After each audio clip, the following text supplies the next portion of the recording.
I was seconds away from signing my mother's inheritance away. The pen was already in my hand. My wife sat beside me, fingers tightly wrapped around her purse, eyes red like she hadn't slept. Across the desk, the notary flipped the final page toward me and said, "Just sign here. Simple, clean, permanent." "It's the only way, Daniel," my wife whispered. "If we don't transfer the assets, they'll freeze everything. We'll lose the house." I nodded because fear makes logic feel urgent and urgency makes mistakes feel necessary. I lowered the pen. "Don't." The word was quiet. So quiet I almost missed it. I looked up. The notary hadn't moved, but his eyes were on me now. Not professional. Not neutral. Focused. He leaned forward slightly like he was adjusting the papers, but his voice dropped just enough for only me to hear. "Don't sign," he whispered. "Your wife is lying to you."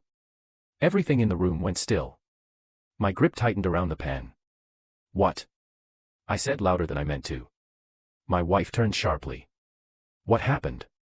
The notary leaned back instantly, face returning to neutral like nothing had happened. "Everything okay, sir?" he asked calmly. I stared at him, then at my wife, then back at the paper. Because a second ago, this was just a signature. Now it was something else, a choice. And for the first time that morning, I wasn't sure who I was supposed to trust. My name is Daniel Cross. I'm 38. And until that moment, I believed two things without question. That my wife would never lie to me. And that urgency meant truth. Both of those beliefs were about to break. The inheritance wasn't just money. It was my mother's entire estate, her house, her investments, the last thing she left me after a quiet life of discipline and sacrifice. She used to say, "This isn't for comfort. It's for protection." I never understood what she meant until that office. My wife Elena had come to me 3 days earlier with a story that felt just real enough to panic me. A business issue. Her company was being audited. Something about internal liability, frozen accounts, temporary exposure that could spill over into our shared assets. Her lawyer, someone I had never met, had apparently advised an immediate transfer of my inheritance into a protected holding under her control until things settled. Temporary. Everything dangerous is temporary when it's being sold. I didn't question it, not because it made sense, because she sounded afraid. And fear is convincing. But now, sitting in that chair, pen hovering over the paper, I replayed everything she had told me. And for the first time, I noticed something missing. Proof. Not one document, not one official notice, just words carefully chosen, carefully timed. I glanced at the notary again. He didn't move, didn't look at me, but he had already said enough to change everything. And now I had to decide. Was I about to save my wife or hand everything over to a lie? I set the pen down. Not dramatically, just enough to stop the moment. Elena noticed immediately. "Daniel," she said, voice tightening just slightly. "What are you doing?" I leaned back in the chair, buying myself a second, just thinking, I said. That was all it took. Her posture changed. Subtle, but I saw it now. The urgency came back. Not fear, not concern, urgency. "We don't have time for this," she said quickly. "I told you what happens if we delay. They freeze everything. This has to be done today." As to that word again, I turned to the notary. "Can I have a minute?" I asked. He nodded once. "Of course." I stood up. "So do I," Elena said immediately, rising with me. "No," I replied a little sharper than I intended. "Just me." That stopped her for a second. Then she smiled. Not warm, controlled. "Daniel," she said softly. "This isn't the moment to get paranoid." Paranoid, interesting word. I walked out into the hallway. The door closed behind me, and for the first time since she brought this to me, I had silence. The notary stepped out a moment later. No rush, no pressure, just calm. He looked at me and said quietly, "You don't have any supporting documents, do you?" I shook my head. He nodded once, then said the sentence that locked everything into place. "Then, this isn't urgency. Pause. It's extraction." Extraction. The word stayed in my head longer than anything else he had said. "What do you mean?" I asked. The notary didn't rush his answer. "In my line of work," he said calmly. "Real urgency comes with paperwork, notices, legal filings, deadlines that exist outside of someone's story." He looked at the closed door behind me. "This doesn't have that." My chest tightened. She said her lawyer. Then asked to speak to him. The notary interrupted. Right now. Directly, simple, obvious, and somehow I hadn't done it. I nodded once and turned back toward the door. Before I opened it, the notary added one more thing.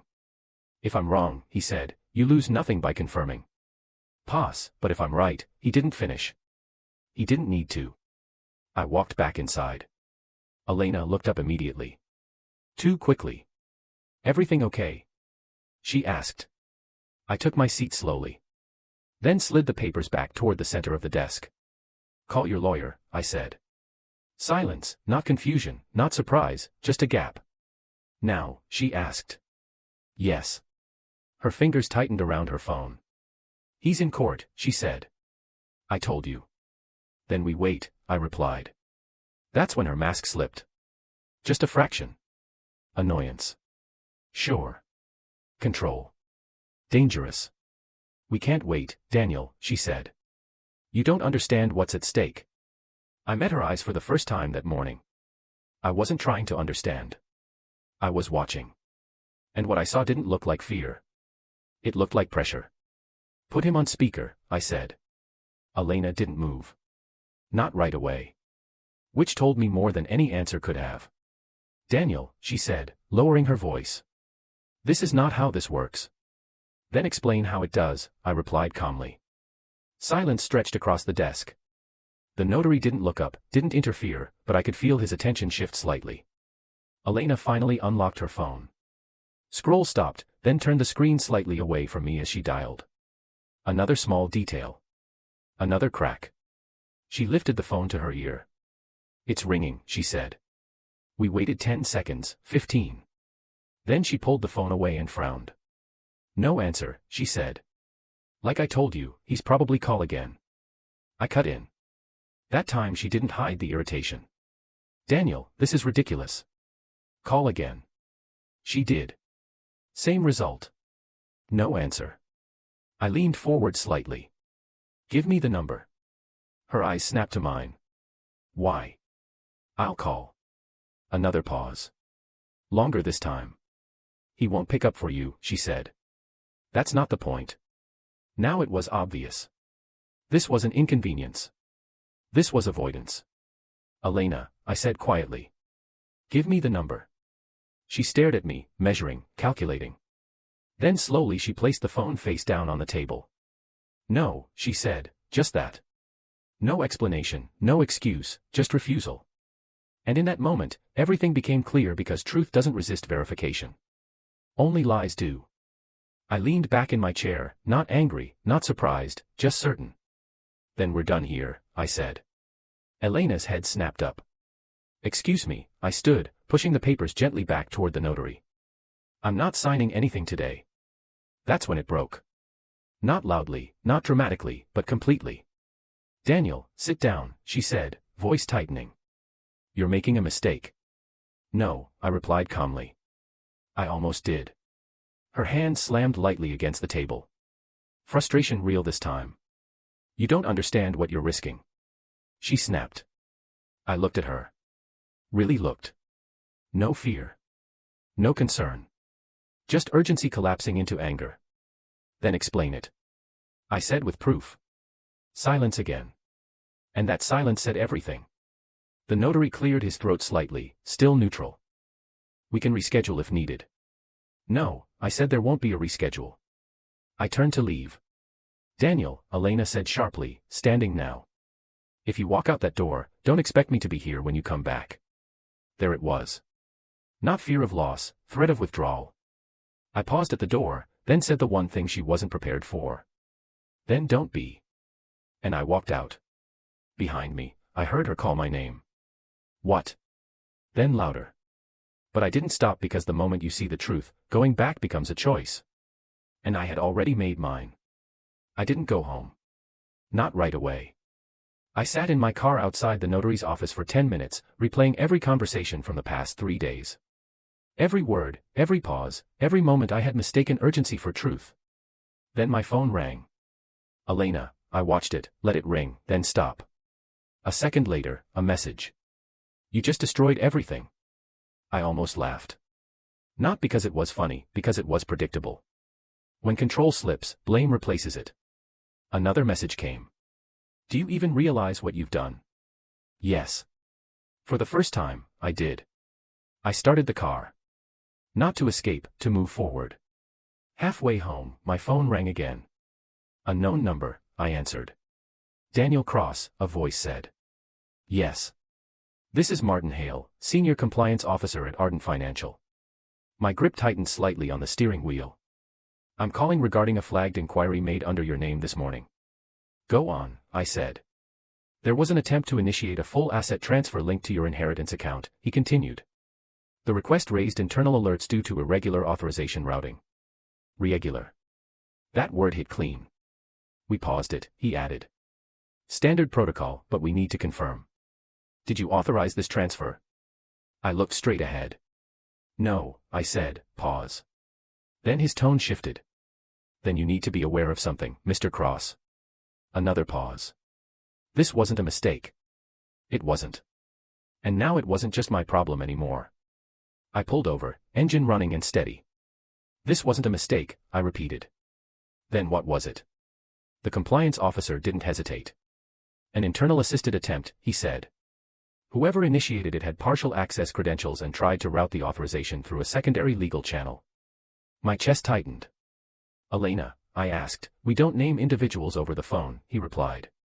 But I will say this, the request originated from a legal entity that has attempted similar transfers before. Similar, not first-time pattern. Your account is now fully secured, he continued. We've frozen all external authorization pathways and flagged any future attempts for investigation. Thank you, I said. I ended the call and sat there in silence. Then my phone buzzed again. Elena, I answered this time, not because I needed answers, because I already had them. Daniel, she said immediately, voice softer now, controlled again. We need to talk. No, I replied. Pause. Then carefully, you're overreacting. This could have been handled quietly. Quietly, of course. That's the point, I said. It was silence. Then her voice dropped. Colder now. You just lost your wife. I looked out at the road ahead. Empty. Clear. No, I said calmly. I stopped losing everything else. I ended the call. That evening, I went home alone. Same house, same walls, different understanding. My mother didn't leave me an inheritance for comfort. She left it for protection.